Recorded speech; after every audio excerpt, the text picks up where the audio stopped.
নমস্কার বন্ধুরা, সোনার রান্নাঘরে তোমাদের স্বাগতম। আজকে তৈরি করব এগলেস ম্যাঙ্গো কাপকেক। দুটো পাকা আম নিয়ে ধুয়ে খোসা ছাড়িয়ে কেটে ব্লেন্ডারে ভালো করে ব্লেন্ড করে নিলাম। একটি ছাঁকনিতে 1 কাপ ময়দা চেলে নিলাম। এরপরে একটি বাটিতে ময়দা নিয়ে 1 teaspoon baking powder, 1/2 teaspoon baking soda মেশালাম। তারপরে 1/2 কাপ চিনি গুঁড়ো, ম্যাঙ্গো পাল্প ও 1/2 কাপ সাদা তেল ও অল্প অল্প করে দুধ দিয়ে খুব ভালো করে ব্যাটার তৈরি করে নিলাম। এবার কয়েকটি ছোট ছোট কাগজের কাপের মধ্যে ব্যাটার দিলাম। কাপগুলো পুরো ভর্তি করে দেব না।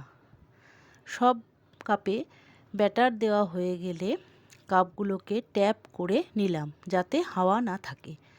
এরপরে গ্যাসে একটি প্যান বসিয়ে তার মধ্যে একটি স্ট্যান্ড দিলাম। প্রতিটি কাপ বসিয়ে দিয়ে ঢেকে দিলাম। 5 মিনিট পরে কেকের ওপর কাজু দিলাম। আরও একটু পরে কেক খুব ভালো করে ফুলে উঠেছে। তখন একটি টুথপিক দিয়ে চেক করলাম কেকগুলো পুরোপুরি বেক হয়েছে কিনা। দেখলাম হয়ে গেছে। কেকগুলোকে ঠান্ডা হতে দিলাম।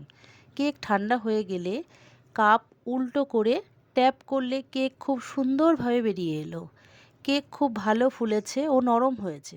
15 মিনিটে তৈরি হয়ে গেল নরম তুলতুলে এগলেস ম্যাঙ্গো কাপকেক। আমার এই রেসিপিটি যদি তোমাদের ভালো লাগে তাহলে প্লিজ একটি লাইক ও সাবস্ক্রাইব করে আমার পাশে থেকো।